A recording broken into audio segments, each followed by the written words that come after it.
on you to doubt El Dandy.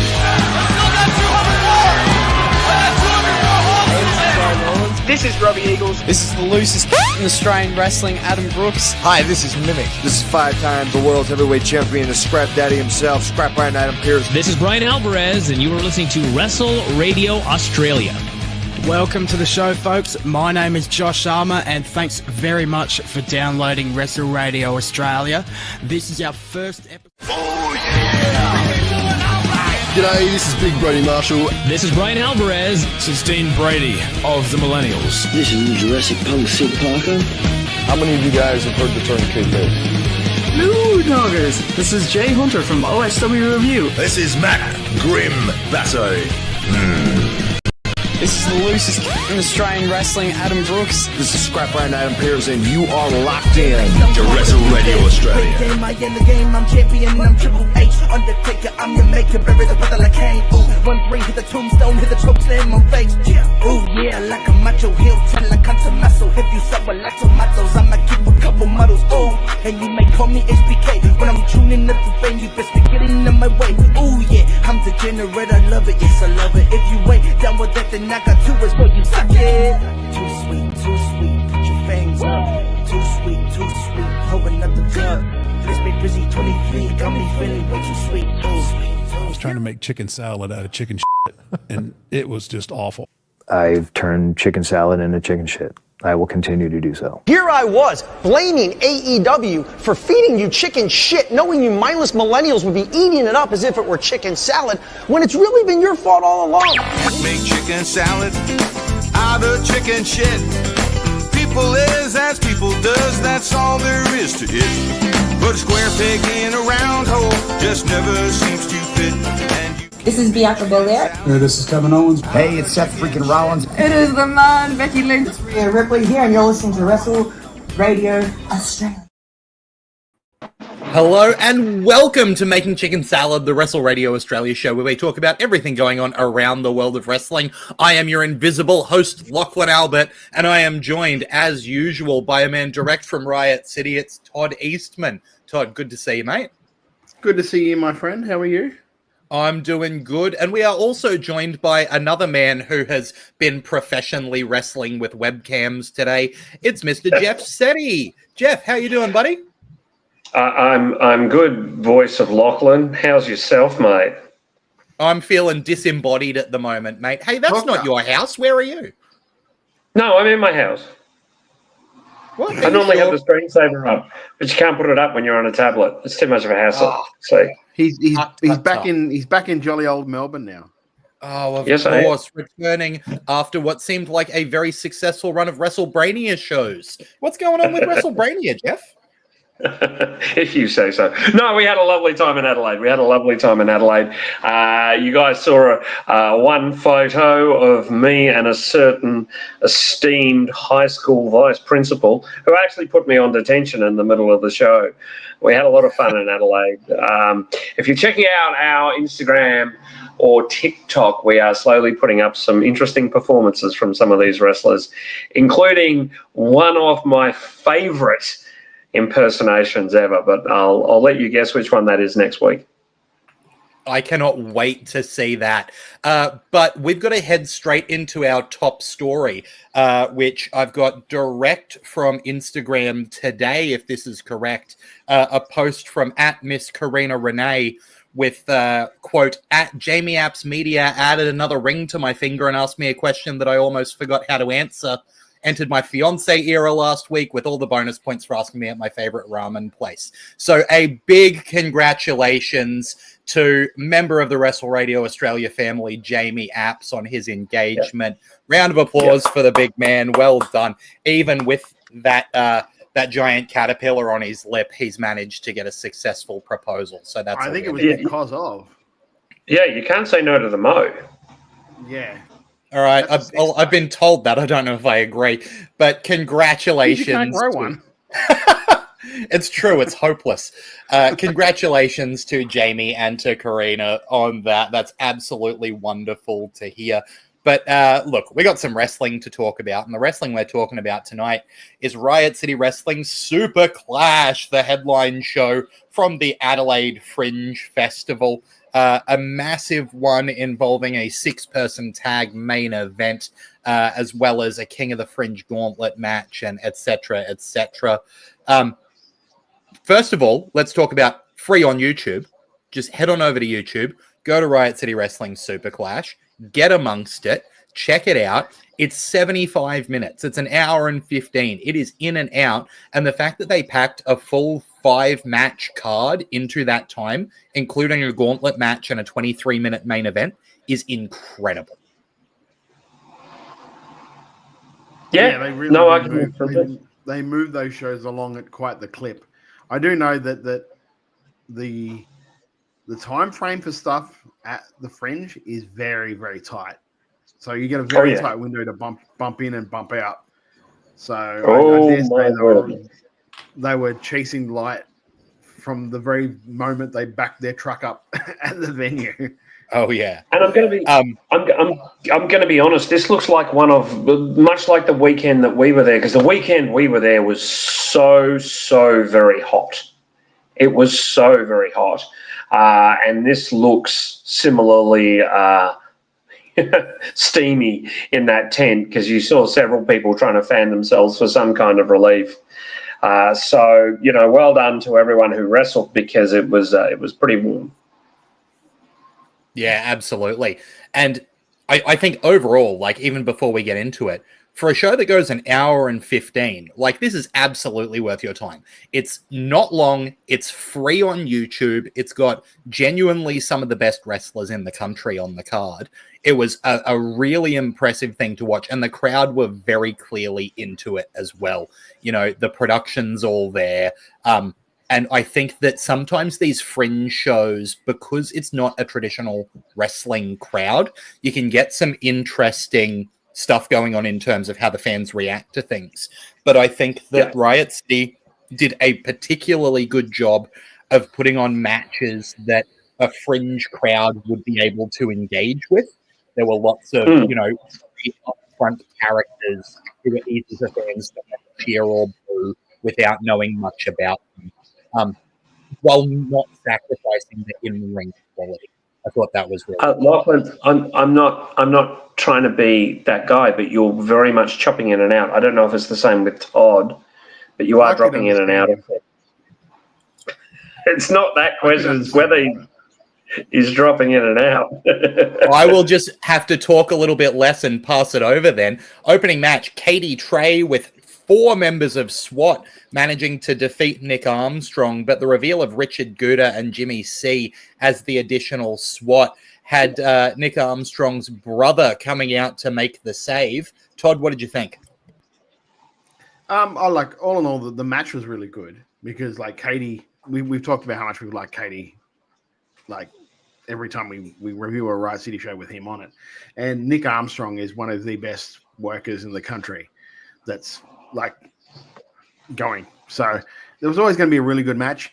I haven't seen the first half of the Fringe shows. So was there in any way like a tease? I don't know if you guys have seen them either. But if was there any way like a tease that Jet had a falling out with Gouda and Jimmy? Or was it just that not was that I'm aware of? Right at that point, he just turned right on. Because that was weird. For me, that was weird. Not that I'm aware of, but there might have been other things going on through the Fringe series that we're not privy to, because this wasn't the first, was it? So it might have built through the Fringe. Last one. Yeah, because at Fringe, they very much begin to tell overarching storylines and wrap some of them up by the end of Fringe. Yeah. We sorry, Matt Houseway there. We need to set up a GoFundMe to get Lachlan into a studio, mate. GoFundMe to get me out of this damn suburb. Just get him a webcam. That would be great, really. Yeah. But no, it was a really good opening match. It was perfect for what they want for that show. Like short, sharp, shiny. Because of the 2 guys that were in the ring, they didn't miss a beat either. So Yeah, it was a good start to that, especially if it's a hot crowd. Like, and I mean, temperature hot wise, you want to keep them interested and not looking around. And, you know, we've spoken before about how good this gimmick is for Nick and how it's really enhancing his cheekiness and his abilities. And I thought this was terrific. I agree with you, Todd. I think both Katie Trey and Nick Armstrong really bought. You know, yeah, it wasn't long, but there was a lot of positives about this match. I thought it was great. I look forward to seeing Nick and Jet as a tag team again. Yeah, I'm be very interested to see how they go with that, because it has been a hot minute since those two have tagged together. So I think they might have done a World Series actually. Now I come to think of it.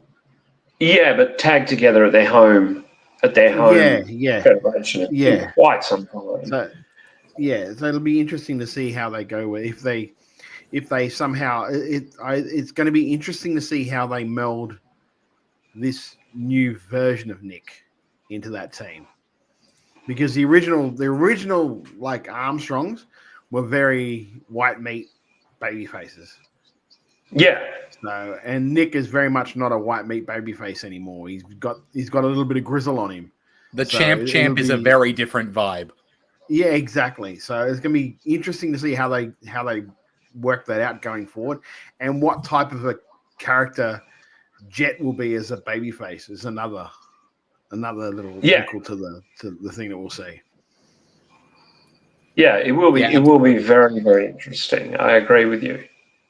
Moving on, there is a one-on-one match with Snacks defeating the main roster debuting Chasm. This one was followed by Snacks declaring that he was going to use his, as he calls it, Snacks Cup to challenge for the RCW Championship against Chris Basso at Trial by Stone. What did you think of this one, Jeff? I really like this. Yeah, it wasn't long either, but Chasm got a lot in. He got a lot of offense in, and I think that's really, really nice. It speaks volumes for the way Riot City use newer workers. The fact that, yeah, he's quite new, but they still gave him a lot to do. Todd, what did you think?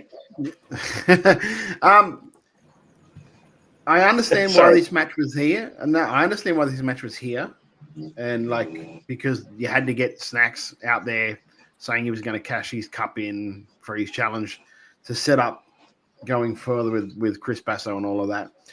I kind of feel like though that and as much as it's cool that Chasm got his like main roster debut and a big show like that, they could have possibly. And it wasn't fine. The match was like, I don't want to poo-poo the match either, because the match was fine for what it was. But I feel like this match could have didn't have to be on this card.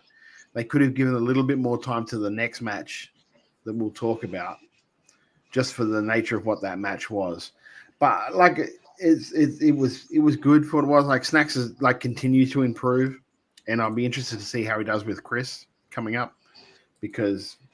Yeah, it's like, I know he's like, Snacks is very popular, and like Chris is, well, it's Chris. So what I mean, it's Chris. Yeah, it's not going to be bad, is it? No, it's not going to be bad, but I'm very interested to see, because really, I guess I just assumed that this whole thing was going to end with Chris like dropping the title to Mickey Fortune. And now I'm not quite sure where they're going with this. Like, I don't think that at the moment, aside from like, you've got your normal like Matt Hayter, who is your perennial like main event guy, like most likely challenger to Chris's title.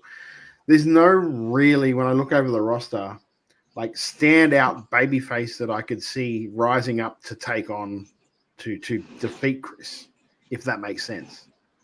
And like, Snack is a great up-and-comer, but I don't know if he feels like he's in title contention just yet, especially with the strength of the old guard. And not only that, but he literally just formed a tag team with Vinny. Like, this could be the move. So I don't know, like, do you know what I mean? It's just sort of like, but like, it's, I guess I'm sort of stuck on the fact that I really thought that Mickey was going to win that title. They were going to give like Mickey a run as the grand champion, which would have been great. Yeah, it would have made sense too. Like, it would have been a good story. Yeah, exactly. And they could have had her defending it over the Fringe weekend and maybe have it lose it on the last week of it to set stuff going forward, or keep it going depending on how that run went over those 3 or 4 shows. However, I can't remember how many shows there were over that weekend. But if you got 3 or 4 shows over that weekend and it really takes off, like, oh, maybe we'll keep it on it for a little bit longer. But they've obviously got a plan, because I know those guys and they don't go into anything without a like overarching plan of what's happening. So I guess I'm just going to have to like sit and watch it unravel and see what we've got coming up in the future for that. But the match itself was fine and put Snacks over, gave Chasm a bit of a run.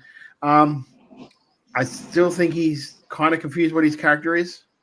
He's still working on that. And I guess that'll, in the fullness of time, we'll see that develop more. But yeah, it was a fine match. Yeah, fully agree. Jeff, your thoughts? I liked this a lot. I think that there's a lot of positives about this match, and I think that Jeff, I'm getting motion sickness right now. Oh, sorry. I'm just trying to fix my camera, which is definitely not going to work tonight, so I apologize to everybody. I thought this was really, really good. I think that Snacks is an interesting kind of character. I definitely don't think he's going to beat Basso. But if he did, that'd be amazing. He'd become a made man straight away. But, this led on to what I considered the bulk of the show outside of the main event in a lovely gauntlet match. But yeah, I like what Snacks did, and I think that Chasm's got a big future. He's a good size. He moves well. It'll be interesting to see where he ends up. Absolutely. And it also gives Snacks like that little bit of, even if he loses, there is a prestige that comes with being someone who's been in that title scene. And it makes sense for him to be using that cup for that challenge. So I like that. I don't know how much I love the early call out, but that is, I guess, a babyface move, using the cup rather than using it in the old, Edge cashing in the Money in the Bank way. So I don't hate it.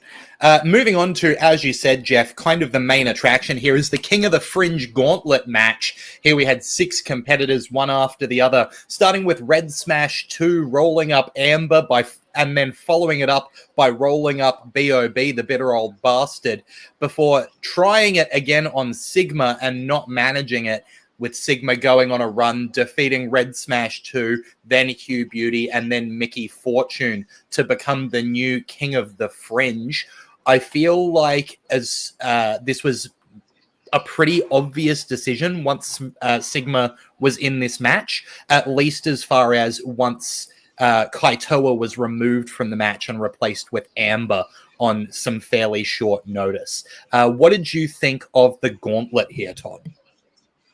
I was very shocked that Amber only got like 90 seconds in that open with Red Smash. I would have thought that she might have went a little bit longer, but this was a very much a platform for Super Sigma, and I think if the idea was to put him over as a massive beast, they definitely achieved that.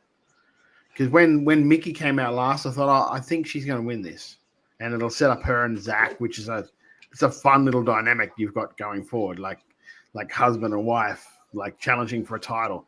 That's pretty cool going forward. So I was like, it was a nice little switch, because I was like, of course this big monster is going to beat her. Of course he is. Why for a second did I go, yeah, she might win this? But I suppose that's as good a worker as what Mickey is. You're led to believe that she can win this because she's a great worker. But like, he was on, like Sigma was on in this match. Like, his character, his presence, his just brutality in some of those moves were really, really good. I enjoyed it, but like I said, I think this could have done with that extra 4 minutes that Snacks and that had. Yep. It could have done. Yeah, with I don't that, just disagree. to give some of the people a little bit more, little like Amber, a little bit more shine, a little bit more things to do. But overall, again, this was if you didn't know going in who Sigma was, you knew who he was at the end of the match. Like he just moves so fluidly for a big man too.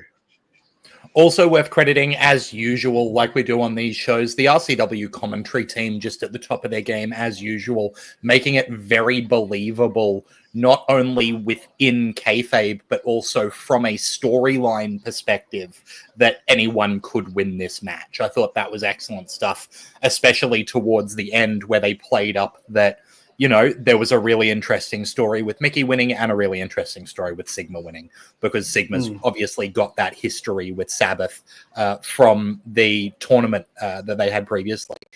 Jeff, what did you think of the King of the Fringe Gauntlet match? I really like this. It was very much in two halves. It was the Red Smash half and then the Sigma half. Riot City clearly see a lot in Red Smash, and deservedly so. He's a good, lighter style wrestler. I agree with you, Todd. I thought for a minute, oh, well, Mickey's got this. What an interesting dynamic between her and her husband, between her and Zach. But they went in the other direction, and I don't think that's a bad thing. Like, I think Sigma's got an incredible look. He's obviously a very accomplished, powerhouse, and I think that, he's really going to push Zach Sabbath. I think there's an interesting match in Sigma against Zach Sabbath, and I'm there for it. I think it's going to be great. But I do agree as well that, giving that final, because he defeated Mickey in about the same time it took him to defeat Amber, and I almost wanted to see that go on a little bit longer. So I agree. I think maybe removing Snacks and Chasm and giving that to Mickey and Sigma would have been really, really nice. Giving Mickey a few more hope. And it's nothing against those two either. No. And it's nothing against the guys at Riot City because, they do great work. We love their shows, and this was a great show. But it just would have been nice to give them that little bit longer. There's literally only so much you can do in 75 minutes, right? And that, I guess that's all we're saying is it's a huge when you're that pressed for time, having a 4-match show might have been a better choice than the 5-match show. But moving on here to match number 4 on the card, Down Under managing to defeat James Cray in a really physical matchup ending with an avalanche jackhammer. Jeff, how'd you like this? Oh, well, James Cray didn't come and see my show or say hello to me. So how do you think I liked it? I liked it fine because Down Under beat him. Down Under beat him. No, this was great. This was basically two. Now who's the bitter old bastard? Yeah, exactly. I've got the beard for it. I've got the beard for it, Locke. I thought this was great. I thought this was a really nice little, quick fire match with two blokes beating the piss out of each other. Down Under's a big fella, and he is that guy. There is no doubt Down Under is that guy. We had him in on Monday, and he's very much that fella. James Cray is just pure talent. And I thought this was a really nice match with a lot of flow, where the two just had a nice chemistry. Yeah, it was short, but it was the kind of match where you could see either one winning it, and it being quite satisfying if either of them had won. But obviously, Down Under's the sheriff, and you give him a bit of a push. Absolutely. Todd, did you agree about this physical matchup? Yeah, I loved it. I thought it was really, really good. Both these workers I'm a fan of. So, and I like the fact that it felt like neither of them held back. So they just sort of went at each other, which is what I like. I like a match where it looks like you're like genuinely trying to hit each other as hard as you can. So, and in a safe way, of course. But that's these when I saw that this was on the card, I was like, well, these are two workers that are going to go. They're going to go at it, It's going to be a good old-fashioned Donnybrook, and that's what it was, and that's why I liked it, I guess. That's why I guess that's too why they gave them like 6, nearly 7 minutes. Because on a show that had such tight timing to give them that. And I mean, like, shocker of the year that Todd enjoyed Down Under and James Cray going at it, right? Like, who would have expected that? This was a whole lot of fun. I think it was in a great spot in the card as well as the break between the gauntlet and the 6-man tag.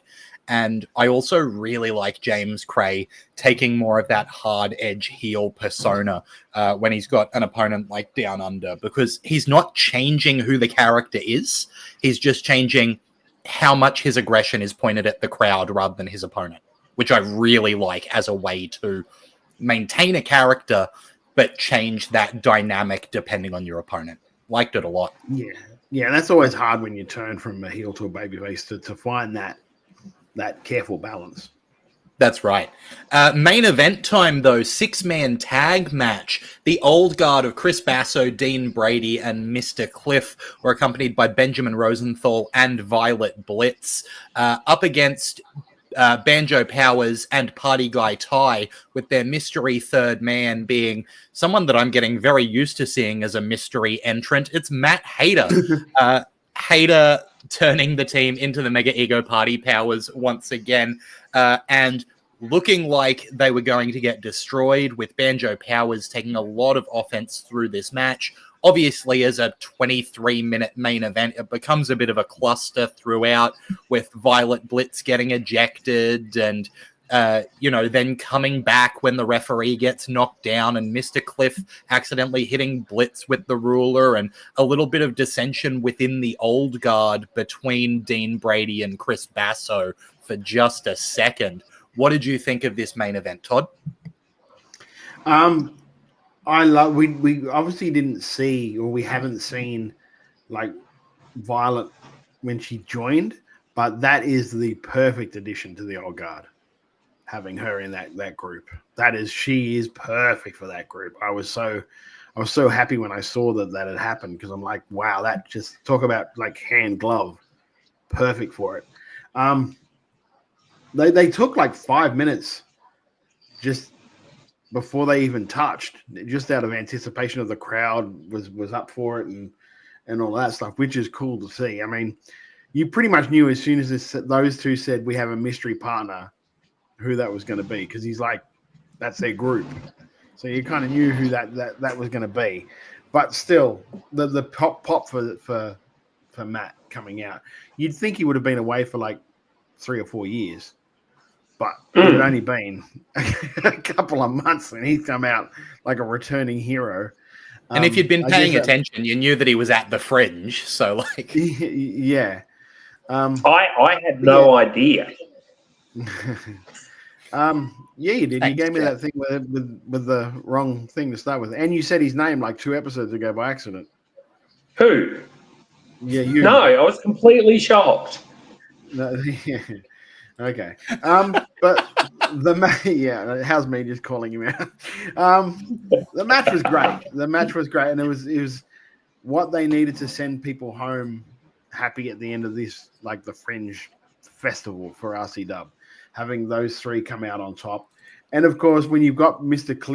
Cliff on your team, you've always got someone that can eat the pin and has not hurt them at all. So kind of helps.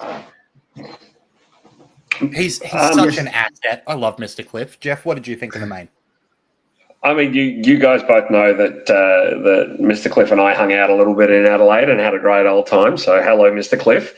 Thank you for joining me and coming along and having some fun with us. I thought this was terrific, really, because it was a good idea to main event a Fringe type show with this match, because there was enough, comedy within it to really appeal to everybody. There was some nice moments and some nice comedy, not only with Mr. Cliff, who's showing some incredible athleticism and really is looking good in ring, but also, between Hayter and Party Guy Ty when he's doing stuff and still got the sunnies on and the commentators are calling that out. I just thought this was a terrific match. Maybe a minute or two shorter maybe a little bit too long, but that's a small negative in what was positive. I enjoyed the little bit of dissension between the chaplain and Chris Basso. I thought that was quite interesting. And I think that this story of the old guard is getting more and more interesting the more it's going on, because eventually we know that they can't stay the way they are forever. And I just want to shout out Benjamin Rosenthal again. Didn't do a lot in the match, but his presence is so good. Really good to see. Now, I know we were saying before about it feeling like Snacks is definitely not the guy to beat Chris Basso. I mean, as far as we can see at this point. But going forward, we kind of said, who is the person? Todd, do you think that this dissension between Basso and Brady could lead to an interesting feud there, with Brady being the next champ? Oh, I think you know that I've wanted that back when him and Delta had the match. I kind of wanted the baby very clearly then. So, like, yeah, but it was weird because this interaction that they had was almost Chris telling him like to calm down, and for like Dean to still be the hothead to want to go and hurt someone more. So I was like, well, for a second I'm like, well, which way is this going to go? Is Chris going to go babyface? And I don't know how this is going to happen. So it's going to be very interesting to see how it unfolds going forward. But yeah, if there's someone coming out of it, I could see Dean Brady being the dark horse that comes out as the guy to beat Chris for that title. Well, like you were saying before, Riot City always have, a plan that they've got. And I think that with these stories that we're seeing nowadays, especially the kind of stories that WWE are telling in the mainstream filtering through, it would be great to have these little moments that eventually build to a story where, and I don't know if this is what they're doing, but one that would make sense to me is it's just that, Chris Basso doesn't want to see anyone else touch that title. It's his title, and he gets to hit people with it, not Dean Brady. And that jealousy forming whenever anyone else is around the title. And if we can then, build in those flashbacks as that story builds, that could be really interesting. If that's the direction they're going, I'm massively here for it. But there's a lot of things that could be done there. Obviously, it's great seeing Matt Hayter back. And shout out to Party Guy Ty for just constantly having exactly the right energy to keep a fringe crowd invested. I think that was beautiful for this match. The way every time he did a match, he started thrusting his crotch. Like that's art right there. Doesn't come much better than that. Especially for a guy that has been out for an extended period of time too. That was his to come back in a main event. I believe. Yeah, yeah, that was his first match back too, I believe so. Like, it's really good to see him back too. I know that the guys and girls at RCW were very happy that he got his clearance and was able to come back and continue working again. So yeah, shout out to him. Really good return, especially when you think of how long he's been out for. Oh, absolutely. I think this show was an absolute cracker, especially for, a quick watch that you can just pop on in the afternoon and it's done before dinner. Like a really solid show here. And the fact that it's free on YouTube, I know that that's becoming a catchphrase, but man, it's so easy to go watch this show. You can literally Google RCW SUPERCLASH and the first result is to watch this whole show for free on YouTube. That's how easy it is. And I believe the whole run of the fringe shows are up on YouTube as well. So they're like an hour a piece. So you could go through and watch the whole thing in a couple of days, if you know what I mean. You get home in the afternoon, you pop it on, you watch the one for like an hour episode. And then the next day you come and watch the next show. And you know what I mean? You can get them done pretty quickly. You don't have to sit down and do like a 4-hour marathon to go through all 3 or 4 of them. I can't remember how many there are. But you can break them up over that thing because they're nice, almost like TV episodes of a thing. Yeah, I say that Riot City is absolutely worth subscribing to on YouTube because, especially around the fringe, the regularity that they drop really high quality shows. I mean, if you just look in the past 2 months, they have put up 7 full shows. And the one we watched is one of the 2 shortest ones, right? There's only 2 of them that are under like an hour and a half. And that's in the last 2 months. That's crazy. And they're absolute workhorses. Like, those guys all work so hard. So, you know, because a lot of times they're doing a matinee show and they're backing it up at night by doing a second show. And they're doing it in 30-degree heat.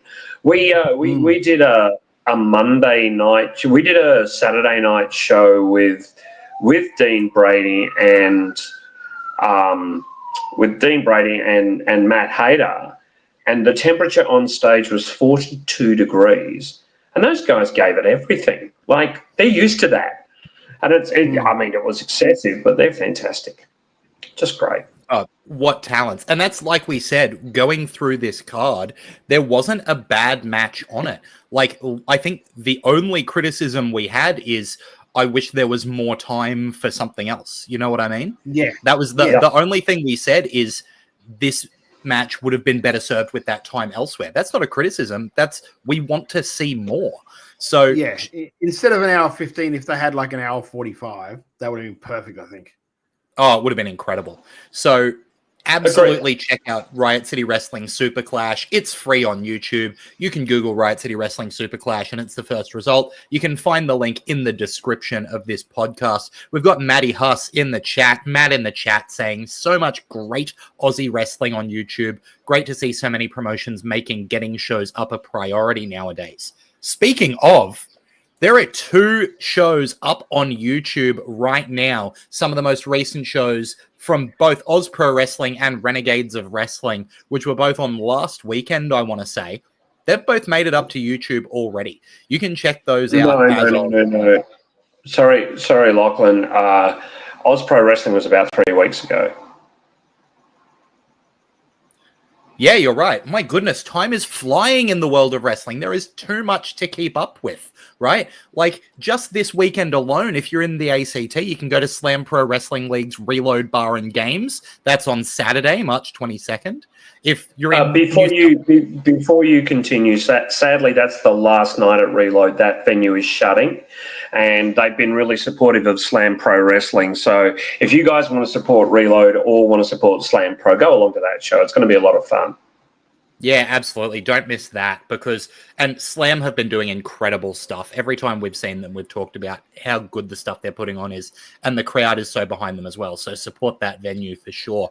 In New South Wales, you've got a double header on Friday night. If you're in Newcastle, you've got Brawl at City Hall from Newcastle Pro Wrestling on Friday, March 21st, or Australian Wrestling Superstars Too Cool for School is on that same night, Friday, March 21st. Meanwhile, on Saturday, March 22nd, Integrity Sports Entertainment's Born for Greatness is going to be on.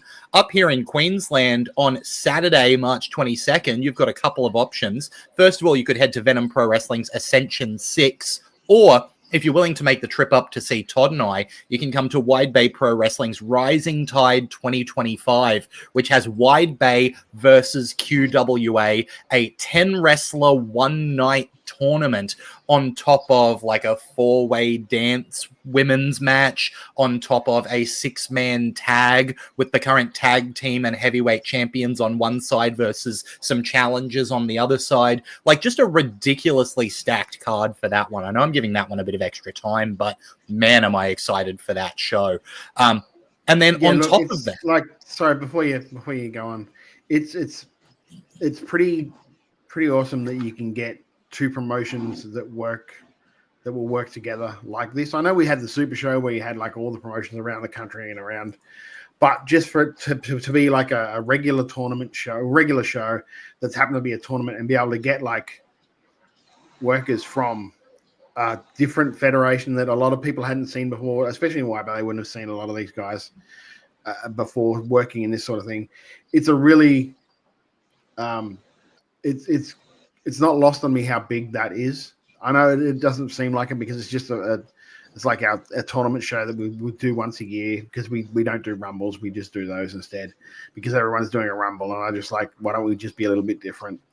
But to be able to get that, like the ultimate dream is to maybe next year have like Wide Bay versus QWA versus say like a UPW and have those guys up there as well. And to eventually grow it to the fact that like it could be hopefully one day, maybe like the biggest one night tournament that we could have in Queensland. That's like the big, like the overarching dream. But it's like how do you eat an elephant? One bite at a time. Like every year we try and get a bit bigger. So that's kind of the idea of the show. And I know I probably spent way too much time on it and I apologize for that. No, but like it's right to be excited about it. I'm right there with you, Todd. And like speaking of shows that I'm excited about, MCW Anniversary was on over the past weekend, and that's going to be up on Stream Horizon this Saturday, March 22nd. So you can catch all the action from that, including that incredible triple threat title match that had what was it? Caveman Ugg and Edward Dusk challenging Ricky South for the title, and an Intercommonwealth title match as well. Like, I'm excited to watch that one. Now, Lachlan, when you mention Mr. Dusk's name, please put some respect on it. This is part of the reason. It's part of the reason he's chasing you down. It's exposure therapy, Jeff. I've just got to say his name enough times that I stop wetting myself every time it happens. Look, speaking of that, it's a good thing this camera's not on because I may need to go clean myself up from speaking about Edward Dusk. That sounded way worse than I intended it to, but we need to take a little break here. So dig up, stupid. Dig up. We are going to take a break, and we'll be back to talk about what is going on around the world of wrestling right after this. Welcome to the Northgate Theatre, and welcome to We Are Renegades! The winners of this match will get a shot at the Tag Team Championships held by the Ambush. Oh my God! Oh my 2x4! Well, that was absolutely crazy. This is going to be an interesting one. We've got Mitch Connors taking on Caveman Ugg. Runs in. Jesus! And that standing moonsault. Oh my God! What Mitch Connors can do, Caveman can do. Here we go! Oh God, Tyson Reed! The return of Mr. Juicy has been cut short by Tyson Reed attacking Juicy on the stage. This is going to be a great one. Triple threat tag team match. I'm struggling to keep up with this one as well. Look at it go. Northgate Theatre coming alive here right now. Holy Jesus! Wow! I'm going to love watching these teams again here at Renegades in Wrestling. Are you ready to rumble? The second annual Renegades Rumble. It's a torture rack! The former champion, Mitch Waterman, his reign was short-lived thanks to Levi Nixon. Tonight he gets his rematch. It's going to hightail it out of here. The Ambush, walking him back to the ring. And just like that, order has been restored. It is time for your main event of the evening. Impressive, Indy Harper. She's got a big challenge ahead of her, the most dominant women's champions of all time. First class, Aisha. She got her! She got her!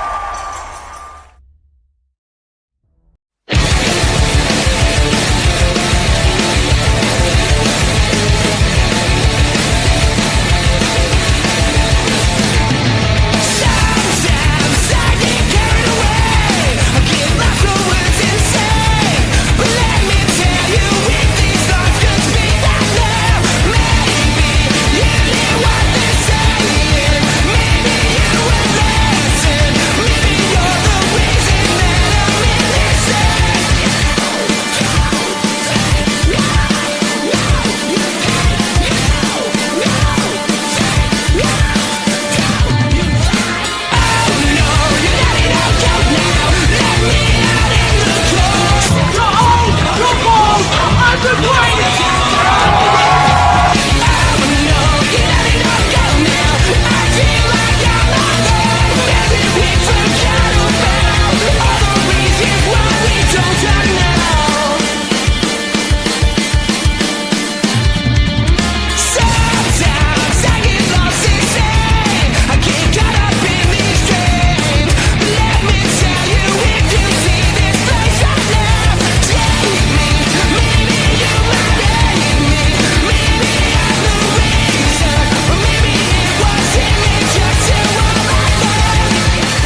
prophecy to become world champion here at Anniversary. Wicked end. The wicked end. Wait a minute.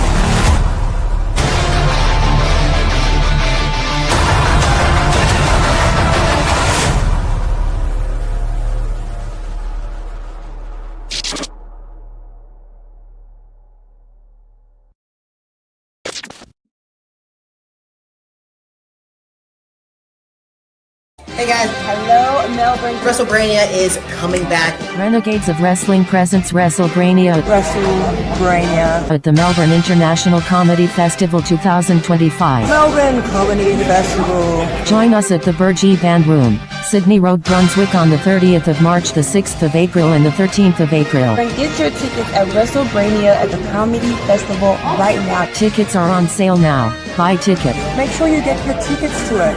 Because otherwise Mommy's gonna be disappointed in you. Wrestlers, comedians, laughter and action. We had a blast and you will too. Buy tickets now. Now don't sit in your couches. Go get your tickets right now. So hurry up or be a little loser and sit at home. Be there. Be there. Be there. Or else. Or else.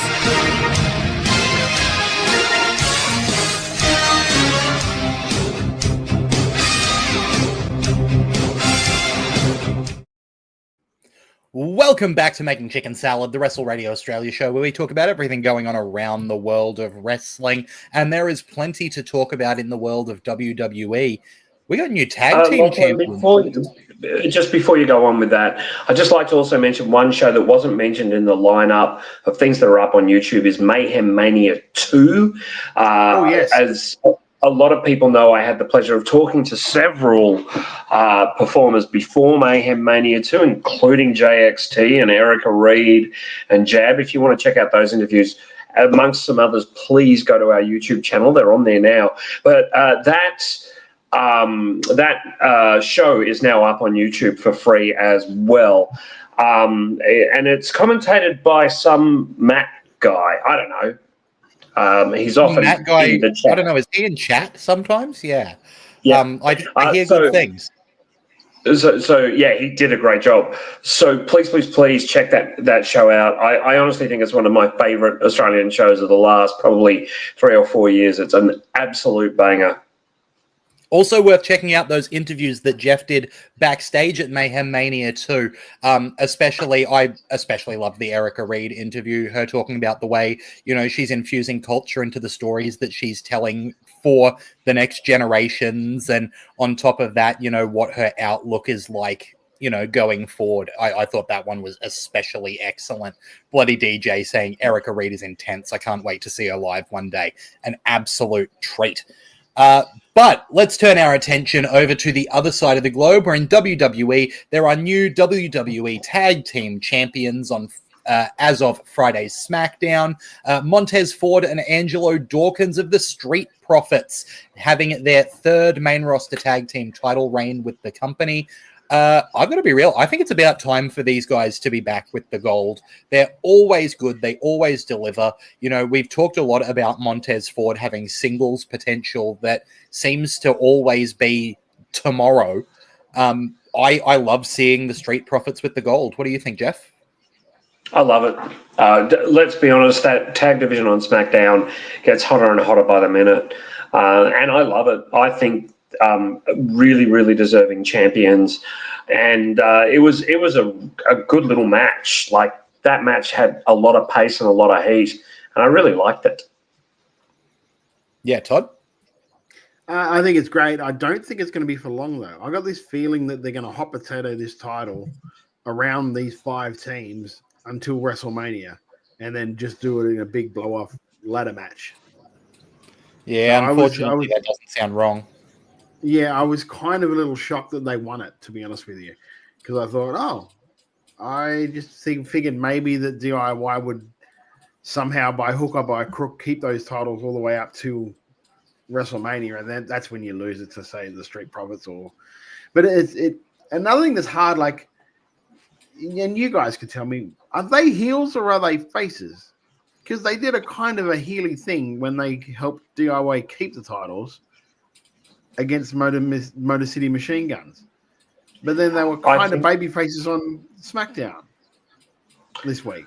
I think I kind of think they're the Street Profits. You know, insofar as, and I'm not trying to be facetious, but insofar as they are what they are. If you want to boo them, you boo them. If you want to cheer them, you cheer them. I don't think that their characters care anymore. And yeah, they had kind of a face celebration, but when you're considering it's been 6 years since they've held gold, it kind of makes sense. Looking at it, the last time they successfully defended the tag championships, and in fact, the people they lost their last tag team championships to were Dolph Ziggler and Robert Roode. Jesus. Like that's how long it has been since they were champs. It was January 2021 they last lost the titles. Yeah. So look, I'm really happy with that. I think they're a great team, and good. More than happy to see the Street Profits holding the gold. We will see if it leads to a lot of hot shotting, but there's more going on in WWE with some mystery vignettes getting aired. Ooh, one of them a bit more of a mystery than the other, though, because one of them is basically definitely for Phoenix, right? It showed a guy with... It was a silhouette, but it looked like Phoenix's mask, and it looked like his tattoos, and it looked like him climbing on the ropes, and it's Phoenix. So it looks like Phoenix is WWE bound since his AEW departure. That's been long expected. The other vignette, a bit more mysterious, featured the number 4 also broadcasting during SmackDown in Barcelona. This one maybe is for Malachi Black, though that's purely speculation, but it wouldn't be a surprise to see him back in the WWE, and this seems like a promo that would fit his character. But what do we think of these promos? Was that me or Jeff? Because you were talking underwater again. Sorry, Todd, that's you. There you go. You're back now. Yeah, it could be Malachi Black. I mean, I can't think of anyone else who they've potentially signed that it could be aside from him. Do you know what I mean? Like, I can't see him doing it for Karrion Kross because, well, he's already there and he's already doing something. I can't see it being I can't see him being like, oh geez, what was his name now? Hawaiian dude. Jeff Cobb. Couldn't see him being Jeff Cobb unless they do the whole when they have him as was it Matanza? If they bring Jeff Cobb in as Matanza, I'm going to lose my shit. I mean, it's not out of the realm of possibility.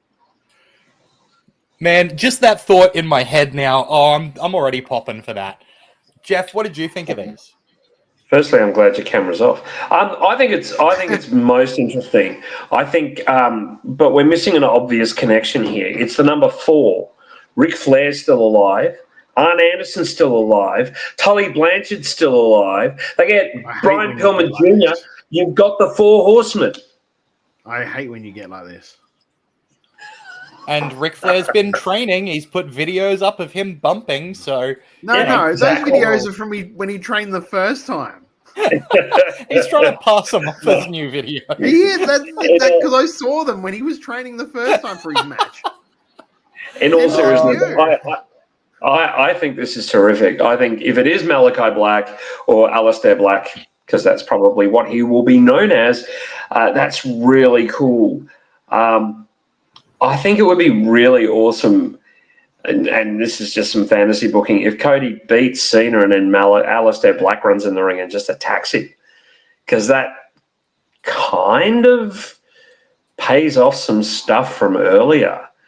And it puts him in a huge position straight away, which he deserves because, you know, he's such a good worker. I'm just excited for it. It's not in our run sheet, but what did you guys think of Cena's promo? Because I've seen mixed reactions to it, but what did you guys think of it? Lachlan, I'll let you talk first on Yeah, this. I'll take it away. I really enjoyed it. I liked the way that Cena was playing off 20 years of history. You know what I mean? Like, it wasn't just about what's happened recently. It's going back to all the times that he's been booed in the past and saying, it's not a heel turn. I'm just sick of it going on for so long. There is the element of it's hard to track that when for the past couple of years he has been a fan favorite since he's returned. And, you know, we've been able to realize how good it is to have him while we've got him and that he's been getting the cheers. So it's a little bit incongruous there, but the promo itself, I think, was good.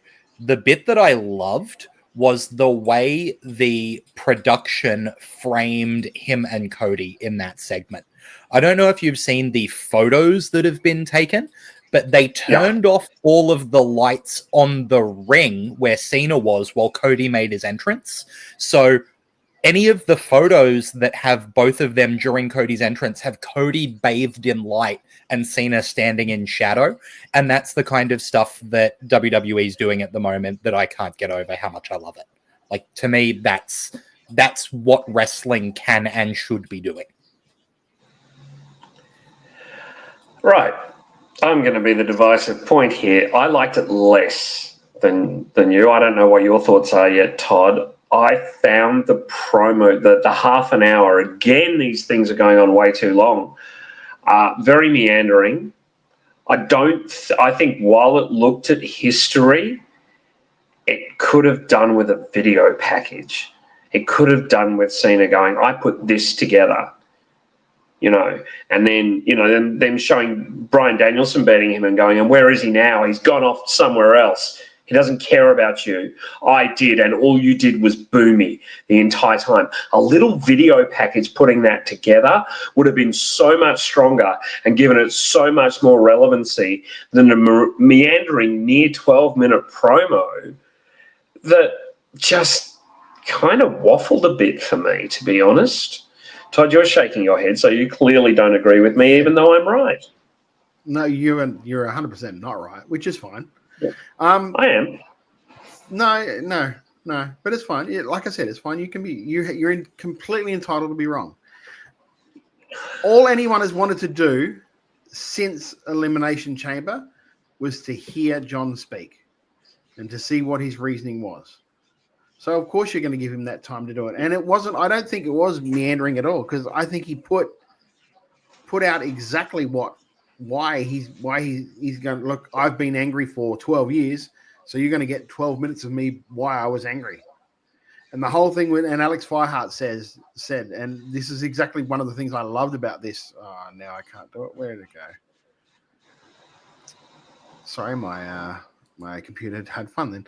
As much as I wanted him to change his look, he sold me on not changing anything with the you don't get new music or a new look. You don't deserve it. I love that. I did like that. I was one of those people that was just like, he should change his look. He should come out to bad man instead. He should. And then as soon as he explained that, I said, yep, you're right. I don't deserve it. I don't. I'm 100% right, bro. You got me. Don't get me wrong. I'm not saying it was an actively bad promo. It was just very long, and a nice video package would have really put the icing on the cake. I think we've got plenty of time for a package. I think you got plenty of time for that. You got more. You've got more time for that going along when you can just put Cody coming out after he's heard him talk for blah blah long. Do you know what I mean? You've got. I think. The way he put it to it, like 15 years I've had to listen to you do a stupid fucking joke about me being invisible. It wasn't funny then. It's not fucking funny now. Do you know what I mean? I love that shit. I love the fact, because he was a good company man, he kept quiet about it. He played along for it. But underneath, it's been constantly fucking like annoying him. Yeah, I get it. You can't see me. Cool. Yeah, I get that shit. And on the other side too, the smartest part is that he's still going to sell those shirts every time he's in a show. Of course, yes. So they're still going to buy those shirts. He's winning it both. He's telling them they're stupid for supporting him. You're stupid for doing this. You blah, blah. And they're still going to do it, which just further proves his point every time he comes out. So I thought it was great. I thought it was a perfect set off for what this is going to be and for what it could be going forward. I also, it strikes me that when Jeff's talking about it needing a video package, I have to remember that not everyone else is scrolling through TikTok seeing clips of John Cena's heel promo set to Kendrick Lamar just for hours at a time. Like, all I've seen is video packages of this promo for the past 24 hours. Like, that just feels like the media landscape. Was it a bad promo? No, I'm not saying it was a bad promo. I'm saying it meandered a bit, and I don't think it needed 12 minutes. I agree. I think that it definitely could have been cut down, and I think that the packages we're going to get based on the promo and the memes of the kid who got called by Cena are going to be long-term more effective than the promo itself. Oh, for sure. I also really, really like that we didn't get John Cena coming out and going, you want an explanation? You don't deserve an explanation, because I'm so fucking tired of that. At least he's got an explanation, and it's not a terrible one. It remains to be seen how it plays out. I don't want to see him go to WrestleMania and immediately become a babyface the night afterwards. I want to see him predominantly as a heel for the rest of this run. I think, especially because making him a heel gives babyfaces a chance to get over on him, which is what he should be doing, right? This is what I think he wants to do too. Yeah. Matty Huss saying, holding off on this segment until the International Raw was a stroke of genius. The heat for Cena's entrance and the pop for Cody's were all-timers and elevated the segment further. Yes, and it would have, honestly, it would have sucked if it was in Michigan. Like, it would have sucked if it was in, you know what I mean? Because the crowd would have just been, they wouldn't have been anywhere near as loud as what this crowd was. So, and one thing and two, we have seen what the future for WWE Raw is going to be now for these international shows. Netflix is just going to do them live. And when you get up and when you can watch them, which means that when they come here to Perth, it's going to be live. I will say that next week's Raw is on at 7 a.m. Australian Eastern Standard Time, daylight time. Yeah, it's on at 7 a.m. Amazing. Yep. It's the thing, like, you don't, like, in today's day and age, you don't have to watch it live. If you can, that's great. If you want to make the appointment to do it, that's great. It's on Netflix, so it's immediately accessible. And one thing I must admit, I fucking like about Netflix, which doesn't happen on any of the other services, or didn't happen on any other services. It's almost like as soon as the show is over and the repeat comes up, they've edited out all the ads. Yeah. Whereas when you watch it live, like when you watch SmackDown live on a Saturday or whenever it is, you've got this like hold ad like you do with AEW. Like, it's that just a recurring like roll of video. Whereas straight after SmackDown and you watch the replay, that thing's gone. And you can just watch the whole thing as one big unit. Loved it. Yeah, it's so watchable. It's just excellent. Moving on, though, because I could talk about Cena all day, but we've got Andy at Bob Backlund Fridges, who also wants to give his shout out to Matt in the chat, saying, stoked to tell you personally, you were incredible on the Mayhem commentary. The background of the story, chef's kiss, outstanding. We are big fans of Matty Huss here, and glad to see him getting his dues. Speaking of people getting their dues, WWE has announced that the tournament to crown the first WWE ID champions is going to begin at a pair of independent shows the week of WrestleMania 41. Social media post on Monday, WWE announced the ID Championship tournament will kick off with opening round matches at the GCW event scheduled for Wednesday, April 16 at the Collective at the Palms in Las Vegas. More opening round matches will be at the FSW event on Friday, April 18th in the SFW arena. The men's and women's ID championships were announced last month, and the winners will defend the titles on the Indies. The following talent has been booked so far for those events in question: Sean Legacy, Zeta Steele, Ice Williams, Jackson Drake, the team of Swipe Right, which is Brad Baylor and Ricky Smokes, Zara Zaka, and Cappuccino Jones. It's still just the best name that there is. Cappuccino Jones sounds like a name that Taz calls somebody. Oh, Cappuccino Jones over here. Do you know what I mean? I want Dr. Richard Guter and Cappuccino Jones to tag team together, so it's coffee and cheese. Oh man, good stuff. I haven't seen a lot of Evolve, but what I have seen, I actually really enjoy the commentary of Rosenberg and what's his name? Oh, jeez. Robbie. He was Robbie V in. Yeah, TNA. I'm no help here. Robert Stone. Robert Stone. That's his name. Yeah. Those two on commentary were really good. It makes you go, wow. They've got a deep well of people that can take over like an NXT if someone gets bumped up, or do you know what I mean? Like, I think like Stone has a good future as a analyst in that thing, and also good to see that with it being the international shows, seeing Corey Graves go back over and show why he's like 1,000 yards better than McAfee in that role. I hate to admit how good he is. He is so good on Raw. He was so good. Him and Cole. I know it's not the same like fun play around sort of thing that McAfee has, but it's more credible. He is more credible. Yeah, but I think Cole and Graves have their own chemistry, and it's a different kind of chemistry. I actually prefer it because McAfee's a bit of a douche. He's playing a douche, but he's a bit of a douche. I prefer Graves because Graves has been in ring more. I mean, McAfee has been in ring. I'm not saying he hasn't, but I think Graves makes for a better color man than McAfee. McAfee's commentary to me seems like a guy who doesn't watch the product and just shows up on the night.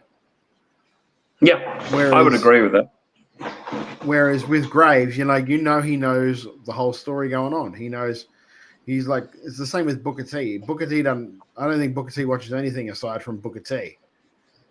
And likes the sound of Booker T's own voice. Fucking. Not making him my chicken shit every week is impossible. It's unwatchable. It's so difficult. It's so bad.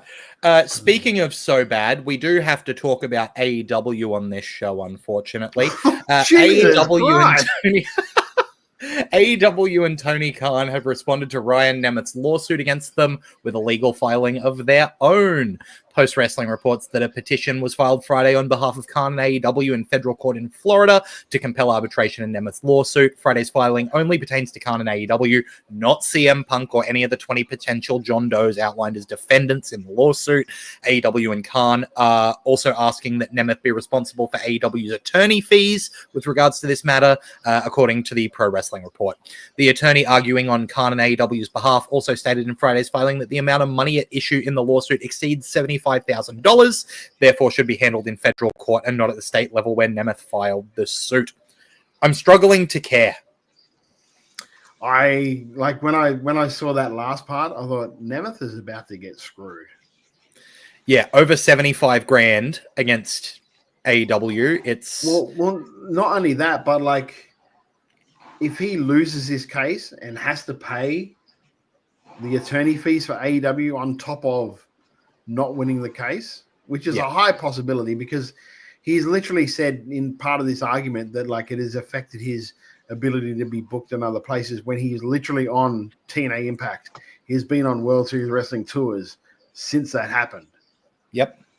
So like every time he shows up on TV is just another one of them going, I don't think that's quite right. If you press play, here he is coming out right now against Joe Hendry, their world champion. Yep. Getting beaten very quickly, but beside the point. Yes. And I don't think anyone who knows a smidgen about like TNA and the stuff of TNA, AEW and the stuff that happened behind the scenes thinks that he actually believes he is the reason why Tony had to fire CM Punk. Yeah, a bit of a wild claim. Jeff, do you have anything of substance that you want to add here, or is this much of a muchness for you? Yeah, look, honestly, the only reason I put this in is because we talked about the lawsuit last week. Yeah, so it was like keeping it up to date, but like, yeah, this is a thing that's happening. Basically, it's just going on, and it's going to go on until Ryan Nemeth loses this lawsuit, probably. So let's talk about Dynasty, which is coming up. Before we talk about Dynasty, because it's an AEW story, and I didn't put it in there, but we've got kind of time because it was a short Riot City show, so the review didn't go too long. What do you guys think about the whole? The board? There's a specific reason that. I think you're going to talk about something different. Sorry, go on. Yeah, okay. Yeah. WWE booking that European tour at the same time that at Forbidden Door is at Wembley. This because there are a lot of I don't know, there's a lot of different opinions online. Like personally, I was just like, well, which one do you want us to do you want us to say yes? WWE think of them as a competitor. That's why they're doing this. Or the WWE not think of them as a competitor at all, so they think it's safe for us to do a European tour at the same time. They're not going to hurt our attendance. Where do you land in this? Put it that way. Lachlan? I think WWE is full of very intelligent people who don't see AEW as competition, but see AEW as something that people will attend and people will go to watch, right? And it's impossible to argue that there isn't a section of the WWE audience who is going to be paying attention to AEW. So that's going to be a consideration that they make when booking anything, regardless of whether they think that, they are some kind of threat to business. I think that WWE, even up here in Queensland, we're not WWE and AEW, but we make an attempt not to book shows when other shows are going on because it hurts attendance. Because there are people who will go to every show that they can, and you want those people at your show, right? Regardless of whether you think that other show has your audience abandoning your show to go see it, you want as many people as possible to come to your show. And I think WWE is going to have the same thought process. And I think WWE pays attention to what kind of indie shows are on around places that they're going, because they also need to be able to, book their security guards from the pool of available indie talent and that kind of thing. So they've got their finger on the pulse of what's going on.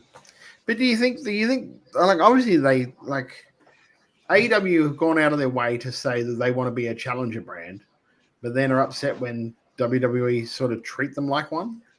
I don't think they're upset at all. I think that they are, putting out this narrative that it is a war because that puts them in a clear, we are the top level of wrestling in the world competition if they are the direct competitor to WWE. So anytime there is something relevant going on between WWE and AEW, it behooves AEW to say, well, this is because the two of us are in competition and they're trying to damage us because they see us as a threat because we're so good.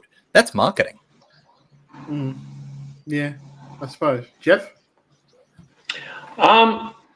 I think that it's a smart move from WWE from the perspective of it's going to get people going who would normally travel from Europe. I don't know what place they're in on the day or evening of the Wembley show, but if they're going to get 100, if they're going to get 2,000 people that would have gone to Wembley to their show, and that's a conservative number, then good on them. Look, it's business. It's business. It's not. It's nothing that's that's exceptionally personal, but by the same token, you know, if AEW make too much noise and get too upset about it, they look like whingers. If AEW say they're on the same level as WWE, people are going to go, well, no, you're not really. You know, they look like they're boasting, even though in-ring they're certainly better. I think AEW are in a bit of a no-win situation here.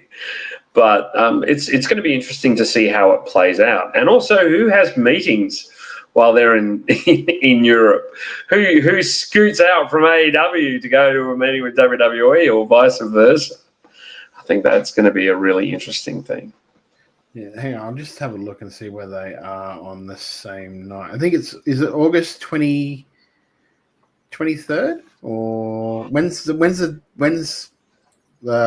for Forbidden Door? Forbidden Door. Yeah.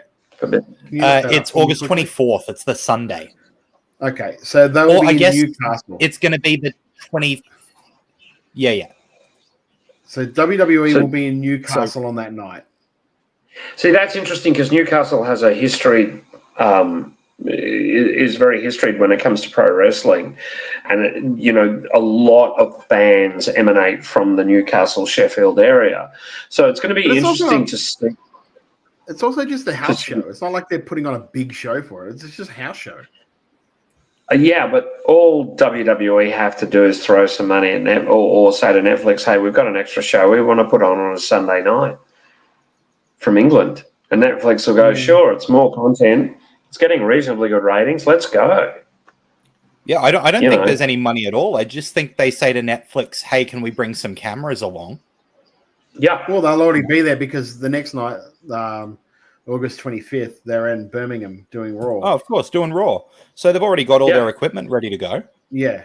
So it wouldn't take much to put together the WWE tour is Friday, August 22nd through to Friday, August 29th.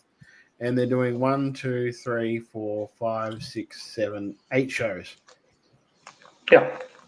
So they've got a full run. The other thing that they're doing is technically like 9 shows if you count the actual pay-per-view, which is Clash in Paris. Yeah. If people are going to go to wrestling, I think that they'll make a choice between AEW and WWE. I hope many choose AEW, but who knows? Well, you know the thing is too, like if AEW was smart about it at the outset, they sort of should have just said, "Hey, look, we're going to do a Collision and a Dynamite there as well." That's where AEW's like shortness in time of announcing things sort of bites them in the ass at times. Yeah, this is anecdotal, but I was talking to a 12-year-old literally today, and was talking about wrestling. And he said that he was so excited when Elimination Chamber was on in Perth because he got to watch it live while it was happening at night. And he wishes that the wrestling would come to Brisbane. And I said to him, you know, AEW was here like a month ago? And he went, what? Didn't have a concept of what I was talking about, right? Because it's easy to forget that while we're entrenched in this world of wrestling, AEW is enormous. It's a bubble. And there are casual fans who will see that WWE is coming to town and attend that show without knowing what AEW is. You'll find that there are two kinds of fans really now. There are fans of wrestling. And the three of us and many of the lovely people in the chat, those that aren't sending spam messages through, are fans of wrestling. And then there are WWE fans. They're two different beasts.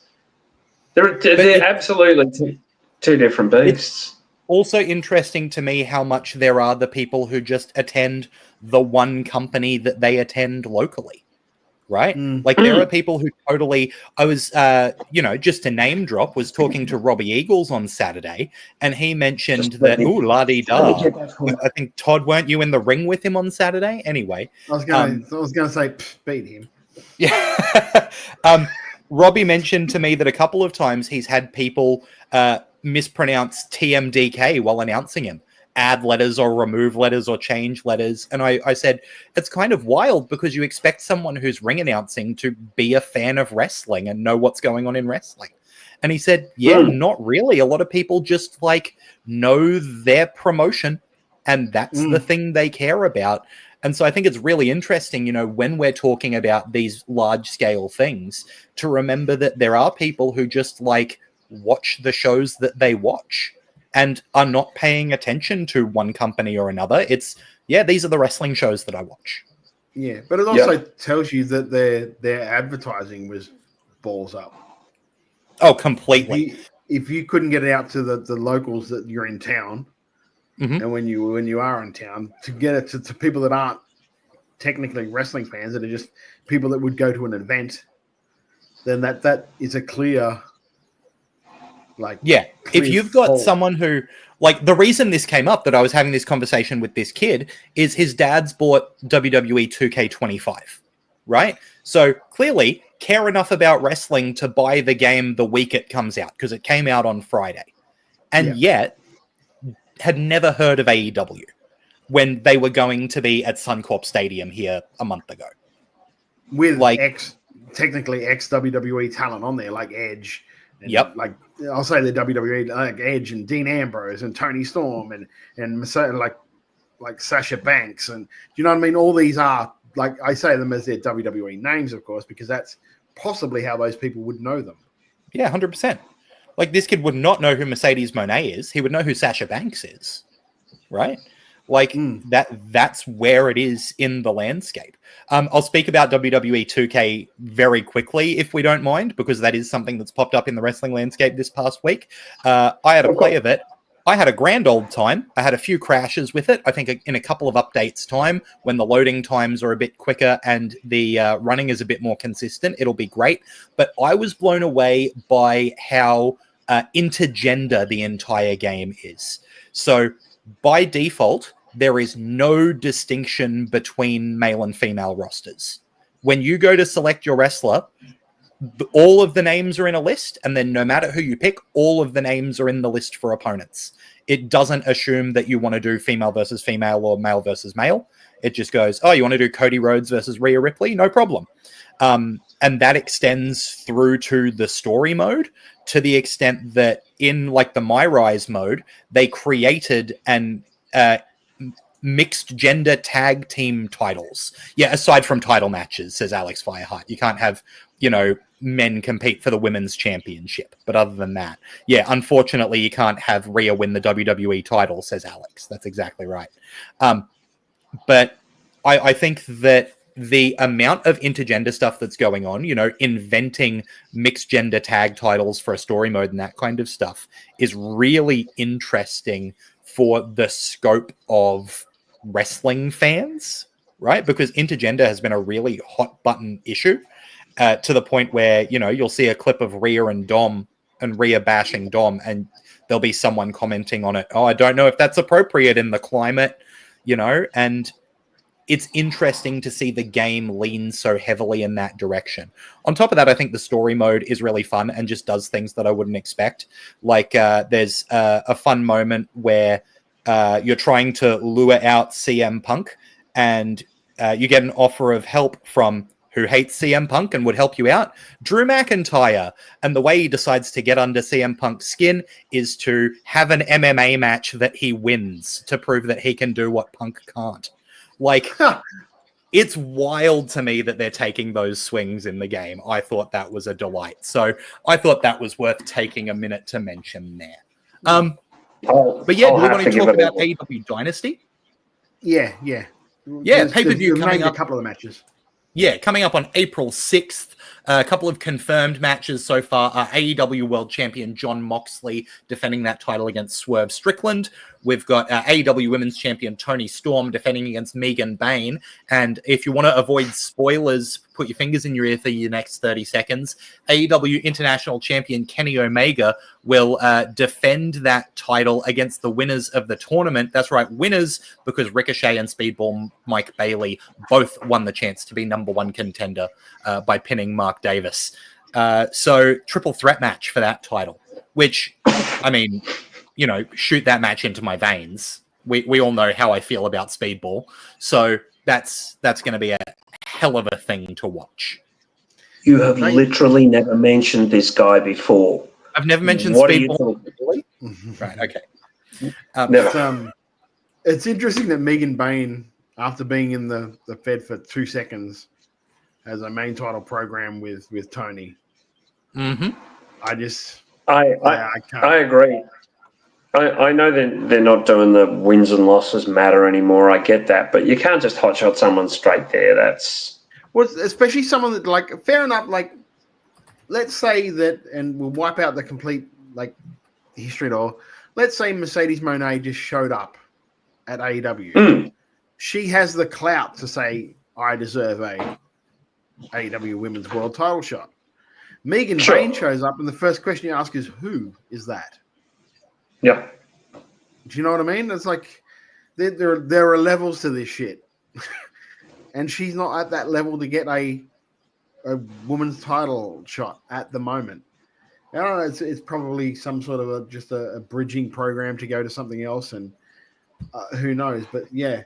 And the funny thing is, remember, like last week, we spent about 10 minutes arguing the pros and cons about who's going to win this tournament to go through to, like, because it doesn't make sense. And apparently, just 2 people are going to pin Mark Davis.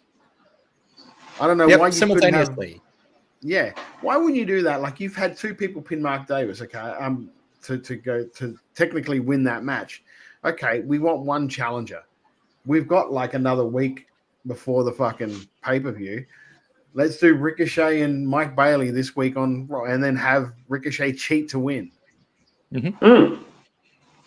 It's an easy thing to do, and I just don't. Yeah. No, but they want to book a triple threat. Yeah. It's that simple. What is it? 2 weeks out, and it's 3 matches called. So we'll see how it goes. Yeah, 2 weeks from Sunday. Yeah. Yeah. There'll be another 37 added between now and the pay-per-view. Don't worry. That's exactly right, and it'll suck to watch them get added, but then the show will be really good, even though it runs for 7 hours. We've been on this ride before. I will mention... We haven't put in the unnecessary Jericho match yet, so that's coming.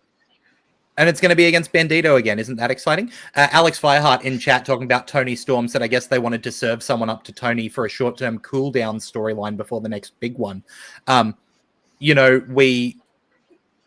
It's the corporate Kane feud, right? She's up against, quote, a big bitch. Like, that's what this is. It's proving that Tony Storm can take someone down and deserves to be women's champion before someone shows up and is a real credible threat. Andy says, Tony leaving with the strap on popped me. Choice of wording there, Andy, considering some of the things that Tony's saying in her promos. We'll be careful around that. But moving on, I think it's worth talking about an indie show that's coming up, and that is FSW Mecha X Benefit for Bay, or Benefit for Bay, I should say, which is going to be this Sunday, March 23rd. It's airing on Triller TV. Here's what we've got on the card so far. Kenny King versus Swerve Strickland, Hammerstone versus Karrion Kross, triple threat action with John Morrison versus Leo Rush versus Ace Austin. There's a scramble match with TJP, Frankie Kazarian, Gregory Sharp, Danny Limelight, Ice Williams. There's also Brian Cage versus Rich Swann, and also announced we've got Ricochet, The Rascals, Rhino, and a special appearance by Rob Van Dam and Katie Forbes. For an indie show, obviously there is a really good cause behind this, but it's shaping up to be an absolute banger of a show. Yeah, it looks great. It looks great. And like it's probably going to have me like subscribe to Triller TV for a month again just to watch that show. Yeah, Jeff, did you have anything to add there? Not really. I mean, I just love seeing that there are people from everywhere working this show. Yeah. There's clearly no restrictions. That when probably Karrion Kross just said straight up, I want to work the show, I don't think there wouldn't have been a second thought. There would not have been a second thought. Yeah, and I'll talk a little more about people working everywhere when we get to Chicken Salad and Chicken Shit. But yeah, this show just straight up looks excellent. And if you want to look excellent, I suggest Kickout merch at kickout.com.au. Favorite Queensland wrestlers around the country. If you're a wrestler and you want your merch on that site, send them a message through their Insta page. Segways still are. Segues keep working, which means it's time to segue onto our main event, chicken salad and chicken shit. Before we do that, because like I said, we've got some time. We've got time. We've got time. I regularly check in with, and I don't know why I do this, that there's a wrestling forum page on Big Footy, and they always talk about the stuff going on in wrestling. And half of the people on there's like one of the people on there is the Australia Wrestling's world worst secret of who it is, even though like he'll deny it if we actually ever called him out on it. So I read this thing just to get a grasp on what some of the people are saying about stuff. And there was an argument between two of them about how wins and losses matter, and like how not so much wins and losses, but how somebody wins a match matters. So the big argument was pretty much, it's funny enough, it was over Pro Wrestling League. This is why I was reading it, because I was quite interested in it. And the one of the guys was saying that because Robbie only lost by a small package, it really negates the victory for Mitch Ryder, because it was only a small package, didn't really put him over cleanly, blah blah blah. And to which the other person like argued back. I think it was something like the wins and losses matter when it's a DQ, a count out, yada yada yada. But the manner of how someone pins, who is going to remember that in fucking 10? Like, say we have a promo next month and we just say we beat Robbie Eagles. No one's going to go, yeah, but you only beat him by a small package. So I'm interested to know, because you guys are technically in the wrestling business, but you're still very much in the fan side of it. So I'm just wondering what your thoughts are. Like, is a small package not a victory, not a good enough victory for someone to give up? Of course it is. Of course it is. If the ref's hand slaps the mat 3 times, it's a victory. Fucking hell. I mean, what next you're going to say? Oh, the backslide girls with the gimmick of doing the backslide, that doesn't really count. That's not really a victory. Fuck off. What idiots. Sorry, we haven't sworn all night, and I suddenly do. But what freaking idiots. I mean, how dare they question anybody's victory when it doesn't matter how you win. I think this person was more saying that they didn't think it was a strong enough. Like, sure, he came in and sure he came in and did it, but it was a protected finish, and like, no, it's not. No, it's not. Robbie still lost clean in the middle of the ring. Hey, I was there. Yeah, and the guy could have, he could have insisted on a schmoz and you interfering up and down, but you didn't. Nah, you pretty much stayed out of it. In fact, from memory, you were pretty much knocked out. But it was after the match, unfortunately. It was after the match, but it doesn't matter. Like, right. No one's going to remember in 3 months that it was a small package. That's not really a way to win. No, people are going to remember that Mitch Ryder beat Robbie Eagles. What a legend! What a great victory for Mitch. It almost had me trying to work out how to join, because I have no idea. Like, I'm so technologically de-advanced, I wouldn't even know how to actually join. I was like, how do you comment on these things? I wouldn't have a fucking, I just don't know how to do it. So I was just like, I'm watching this thing and I'm reading stuff and I'm yelling at one point at the screen, go, what the fuck? And then the other one, I'm like, no, just put it away. What are your thoughts on it, Lachlan? I think that there's definitely a hierarchy of how cleanly somebody can win that affects, how you see the matchup of competitors. But when you're talking about someone like Robbie Eagles, I do think there's a difference between hitting your finisher in the middle of the ring and then sliding over them and getting the pin versus a small package. But I think that's a much smaller difference than a DQ finish or something like that, right? Obviously, you know, the performance is a big aspect of it. If you watch the whole match, that gives you a sense of how evenly matched up different competitors are. And if you are able to get a win over somebody, that proves that you've got something that got you the edge, right? In the case of Ryder and Eagles, Mitch was somehow able to keep that wherewithal, keep the strength, keep the momentum, that even after Robbie's, you know, done the 450 to the leg, he can still manage to get that roll through and get the 3 count. Right? That shows a level of strength in his character, in that wrestler, that, yeah, it doesn't look quite as strong as if he had hit a finish, dragged him to the center of the ring, planted a foot on his chest and flexed and got the 3. Right? Obviously. But that's not what it's about. It's about showing that Mitch is on a similar level to Robbie Eagles, right? And that's a big call. You don't have to win everything with middle of the ring totally clean. I think roll-ups are a really important part of wrestling. And I think that wrestling is often at its best when it's not easy to predict who's going to win, because the wins that you see are marginal, right? It's not like Mitch was able to dominate Robbie, but it's also not like Robbie was able to beat Mitch with no problems.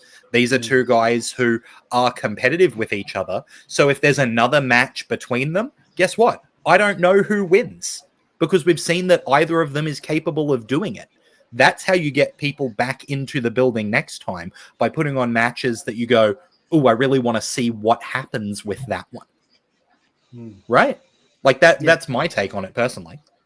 So take that, Doug. Anyway, that was just, yeah, because like, again, I don't want to comment on it on the actual forum, but I thought it was a discussion that was worth having without having it with those people. That makes sense. So yeah, that was my interesting, because we had a little bit of time this week. I thought we might talk about that because it's different to what we normally do. Yeah, exactly. So there you go. Oz Wrestling Insider have that information there. Look, it's time to talk about some chicken salad and some chicken shit. There's plenty to go around, so let's start with the chicken shit. I'll start the bidding at who wants to get in first at $1.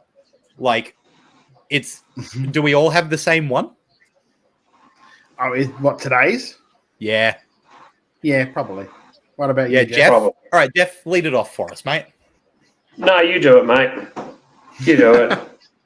All right, but I'm not on camera, so people don't get to see my horrified... Hang on, here we go.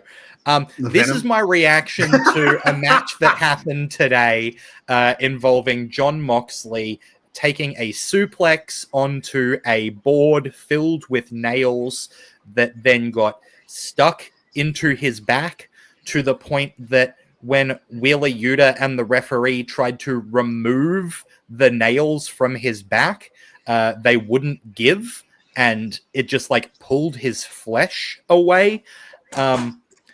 Matty Huss in the chat, let's see how he words it. Chicken shit. That Moxley spot on Dynamite today, completely unnecessary and risky. Amazed that WBD are seemingly okay with having stuff like that on their broadcast platform. Not only that, let's steal the Todd catchphrase on a fucking Wednesday. Yeah. There you go. You said, look, I knew you were going to say it succinctly, which is why I handed it over to you.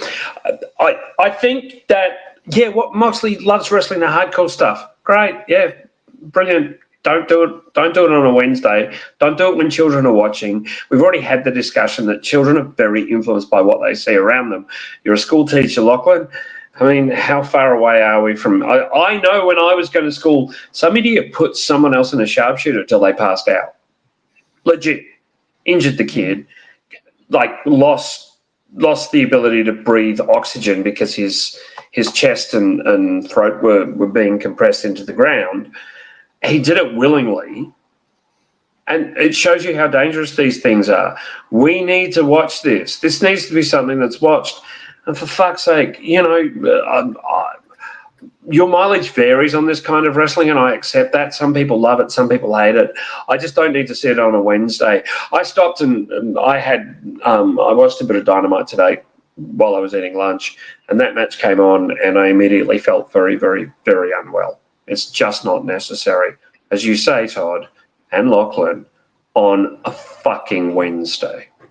Do you know what the thing is, though? And, like, I put a tweet about it, too. I was like, I feel like Moxley uses these hardcore matches as a crutch, because I don't think he can actually do a proper match without using any of this shit. And, like, I think it's almost appropriate that he uses as a crutch, because if he keeps wrestling this style, that's what he'll have to use in fucking 5 years to get around.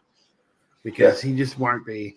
I don't understand the point of doing this. Like, deathmatch has an audience, a very fucking niche audience, a very small audience. Like, there's a reason why there's no massively mainstream deathmatch wrestling company in America or in the world, really.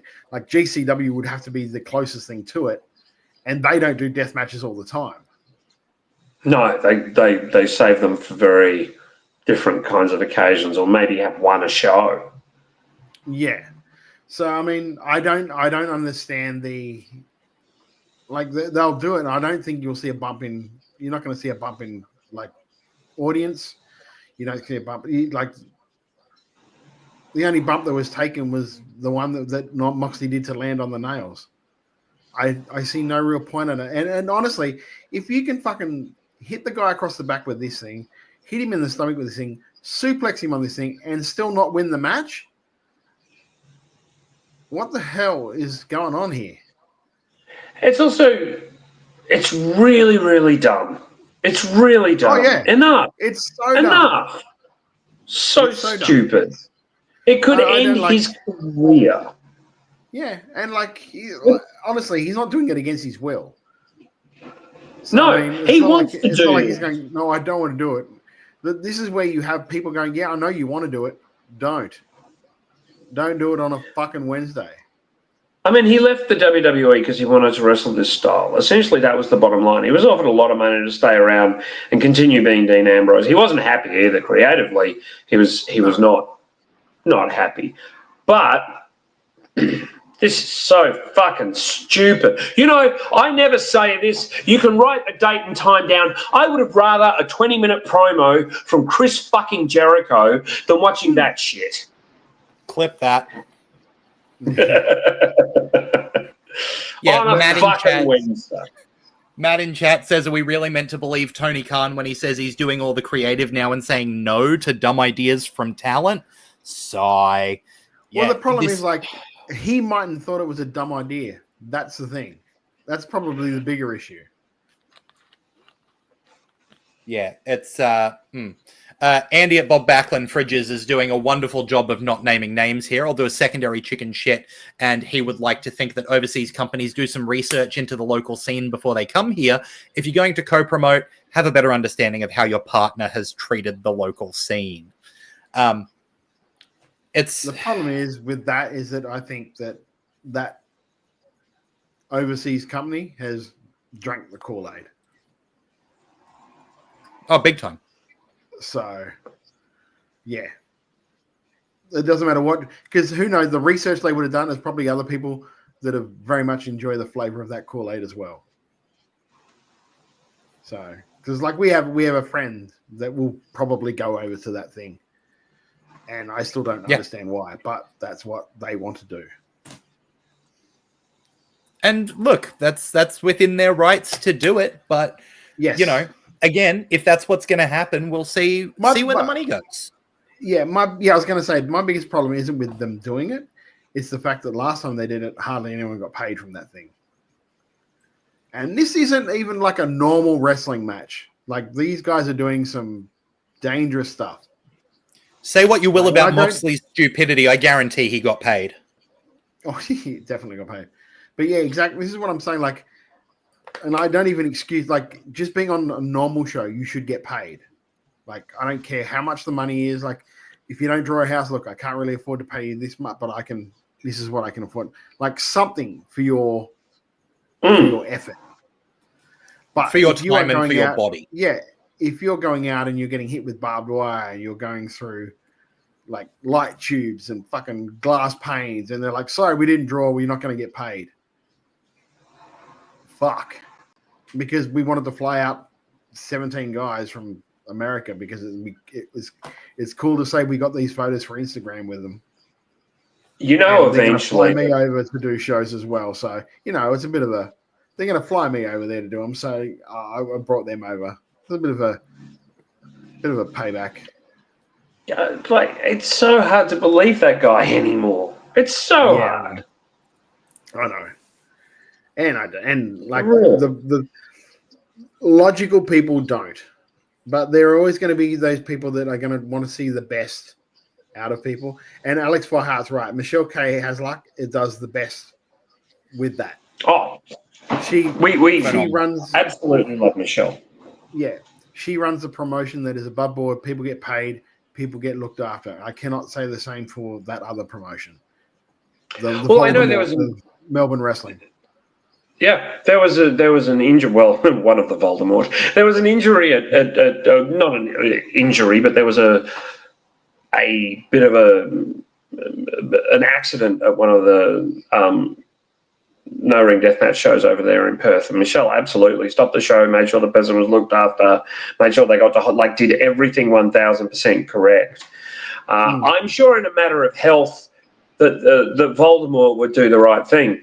But he's not doing the right thing by fans. He's not doing the right thing by bringing people over. And he's certainly not doing the right thing by not paying them.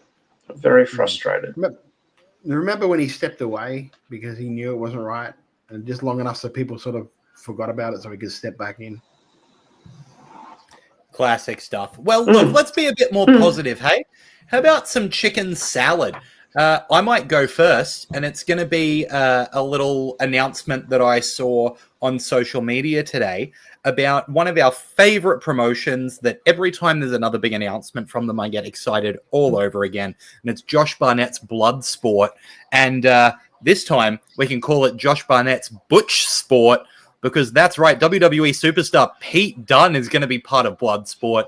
Again, like, such a great fit for that promotion. So exciting to see WWE having stars go places that are interesting and exciting. I love when the world of wrestling is around to promote the people in it and the shows that are going on. It's so excellent. And it's going to be high quality, I reckon. Matty Huss in the chat with a chicken salad. Shay Cassidy had a great showing in singles action against Erica Reid at MCW Anniversary. Hopefully we see her down here as a single more regularly going forward. Look, I think it's hard to have a bad match against Erica Reid, but every time I've seen Shay Cassidy, she's impressed me more than the last time. Yeah. The fact she that gets she better is with every outing. It's unreal to see someone who is clearly really dedicated to improvement that way. So that's amazing. Andy, good work. Andy says Melbourne is fucking cooking. Renegades and MCW with incredible live shows in the last 2 weeks, and Mayhem are doing a great job of releasing streams that just make you want to go all the way to Bacchus Marsh. Like, it's absolutely unreal, the quality that is coming out of, I mean, Victoria especially at the moment, but just around the country. Add Oz Pro Wrestling to that list as well, and you've got a state that is just putting out absolute bangers on bangers. There should be some mash with it. Todd, what have you got for a chicken salad this week? I guess mine's a personal one. But like I put it up on my like personal Facebook, so not many people would have seen it really. Soppy. Here we go. Yeah, it is soppy, Todd. It is, because I am so very proud of Mitch Ryder. That match he had with Robbie was one of the best matches I was lucky enough to be ringside to see live. And like, I had no part of the match aside from basically just being a cheerleader, because this was our time that we turned babyface, so I have to be a good boy. But just watching that match, it constantly amazes me how good Mitch Ryder is. it constantly amazes me how much he improves, how hard he works to do it, how in every sort of facet of the game too. Like, not many people will know this, and I might get in trouble for saying this, but like a week before the show, Mitch flew himself to Sydney for an afternoon to train, and then flew himself back because he wanted to learn more. Like, and that sort of stuff is just like, it's unheard of in like local wrestling, especially for someone to just go off their own bat and go, look, I want to get better. I'm just going to go down there for the day and come back. Like, he went down in the morning and was back for dinner. Put it that way. So just his dedication to, especially now with his diet, his workout, his training, to see it all pay off the way it did. And I don't care if it was a small package. I don't give a shit. I think it was a match that I cannot wait for people, for the rest of the country to see. So, yeah. I've got to say what I always say about Mitch Ryder is that it would be so much easier for me to process his talent and his work ethic and what he's able to do. It would be so much easier if he was an asshole. Like, it would make sense if he was a jerk, right? But to be the nicest guy in the world on top of all of that, like, is just... it shouldn't be possible. Andy at Bob Backlund Fridges says, do we have a time frame for the PWL stream? I'm not 100% sure because it has to go through that editing process. But yeah, I think it's usually about 2 weeks. Normally. And as soon as it goes online, I'll be shouting it out from the rooftops because, again, it's got my voice over the top of it. And that match, that Eagles versus Mitch Ryder match, I said to Mitch after the match that now that, AEW has come through, and I've seen what a 5-star Meltzer match looks like in person, it makes me appreciate so much more just the quality of wrestling that's happening in front of me on a regular basis in Australian wrestling. And that should be true of, everyone around the country, just realizing just how good we've got it. And that was a perfect example of a match that makes you go, AEW was great to see, and it was great to see all that, 5-star flip-de-do amazing stuff. But there it is in our backyard being just that damn good. Right? So that was... Plus, you get to see at the end of that, like, a man dying inside as he becomes a good guy. Yeah, it's horrible. It's terrible. Todd trying to act like he's a nice fella? I don't know what's going on there. Jeff, do you have some chicken salad for us, mate? I do. I mean, obviously, just a huge thank you to the gang behind Riot City Wrestling, specifically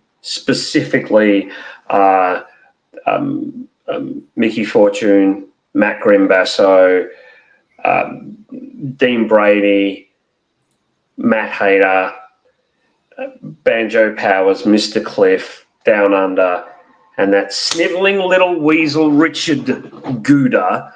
Thank you all, in all sincerity, thank you all very much for coming and being so damn funny. Down Under and Dean Brady are two of the driest senses of humour I've ever met. Everyone had glowing things to say about Todd, so clearly the face turn's already extended to Adelaide.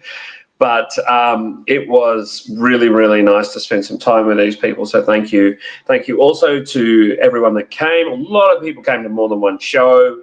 As you both know, I work hard on making sure every show is different from the last. And it was just so much fun. Bros and I had a great time in Adelaide. So thank you, Bros, obviously from Turnbuckle. In terms of on screen, fucking Penta and Ludwig Kaiser this week on Raw had one hell of a match. They just left nothing they left nothing outside the ring. It was all in there. It was an anything goes match, and boy, they both left it in the ring. Ludwig Kaiser's going to be such a big deal in a couple of years. I just can't wait till he is, because he's so talented. Axel Dieter Jr., as I know him. Just great to see, and well done to those guys for stealing Raw, particularly, particularly Kaiser. I'm sorry, because about a year ago he wouldn't have been anywhere on Raw. He was struggling to get a spot. And now he's featured quite prominently. And I don't think this thing between he and Penta is going anywhere. I think it's something they're going to keep bubbling away in the background. And I just hope to see more of Kaiser, and I hope he begins to put some wins together because he really deserves it. Much like Pete Dunne, as you mentioned, Lachlan. Yeah, and, you know, I do hope it keeps sizzling in the background, because this is one of those times where you look and there is so much going on in the front of the screen that keeping up with everything that's happening behind it as well, there's so much going on that it's just about impossible. So really you have to be subscribed to Wrestle Radio Australia. You know, it's free. You do it on YouTube, on Apple Podcasts, on Spotify, on Podcast Addict, wherever you get your podcasts. You go along, you hit that subscribe button, you hit follow at twitch.tv/Wrestle Radio Australia to get notified whenever we go live, and you can hit subscribe there if you really want to support what we're doing. If you're on Apple Podcasts and you could give us a rating and a 5-star review, that'd really help get us into more ears. You can also find us on social media at Wrestle Radio AU on X and Instagram. We've got our own handles at Beast Eastman for Todd, at Lachlan Albert for me, at Wrestle_Brainia to find out what's going on with WrestleBrainia. Jeff, what's the next stop, mate? Well, the next stop is the Bergie Band Room in Brunswick. It's the Triple B. We're stealing Maxwell Jacob Friedman's belt. No, we're going to be there in 10 days. Our first show is in just 10 days. Now, I'm not going to tell you which wrestlers we've got. No. I'm going to tell you which comedians we've got. One of them in particular, he's a repeated visitor to the WrestleBrainia shows. Lachlan, I know you've seen him and thought he was hilarious. It's the only Dane Simpson. Yes! Have you been paying attention? From all the whole crutch of TV shows. He was on The Amazing Race with his dad, Bo. We've got Dane coming along again, and we can't wait for that. Tickets are available now through the Comedy Festival website. Come along and have a look. It means I might not be around for the next few weeks, just because, you know, I've got Comedy Festival stuff to do, boys. Exciting times. I was about to say that. This is Jeff's last show for a couple of weeks while he goes off and bees WrestleBrainias, rewrite shows and rewrite shows and rewrite shows. We've seen it in person. It's an effort and a half. But at least, you know, he makes it look good. And you can look good by wearing some Wrestle Radio Australia merch. Head on to Redbubble, search for Wrestle Radio Australia. He only just did that to you so he could do that segue. Yeah, it was all just for a second. He wanted me he complimented me for a fucking segue. Yeah, it wasn't even a genuine compliment. It wouldn't have been like he makes it look good. And if you want to drive a car, I can't help myself. It's what I do. You got to celebrate it, though, right? So yeah, head to Redbubble, search for Wrestle Radio Australia.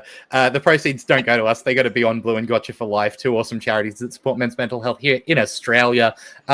As well as that, look, if you've missed any of those little plugs there, you can just head to WrestleRadioAustralia.com. You'll be able to find all the links. If you want some other merch, check out kickout.com.au as well. Make sure you head to those WrestleBrainia shows if you're in the area. Make sure you head to some local wrestling. We've just been talking about how damn good it is going all around the country. And no matter where you are, there's something coming up that is going to be killer. Right? So don't miss your chance to get in and see some local graps. Todd, anything else you need to plug?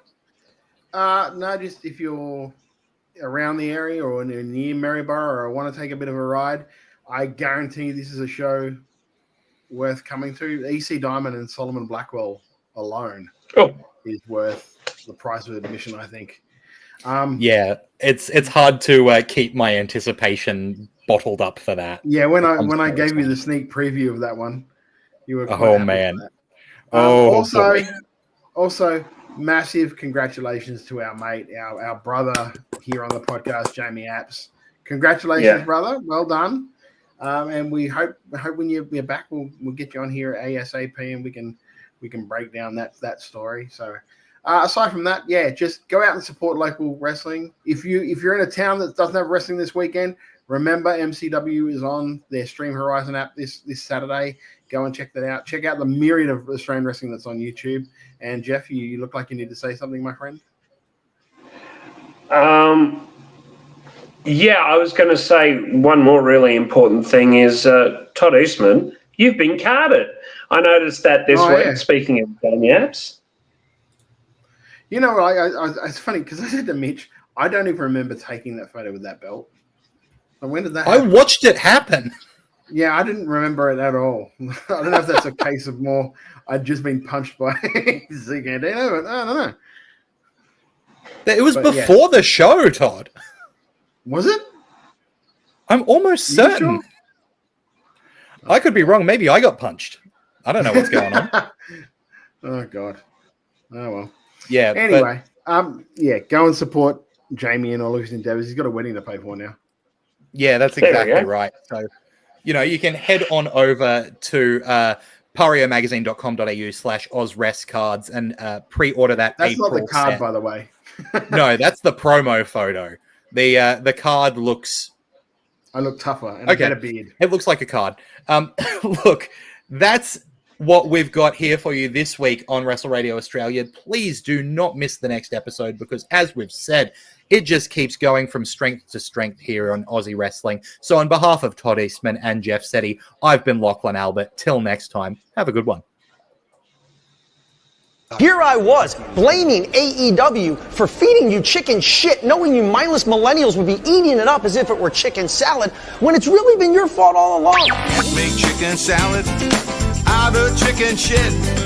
People is as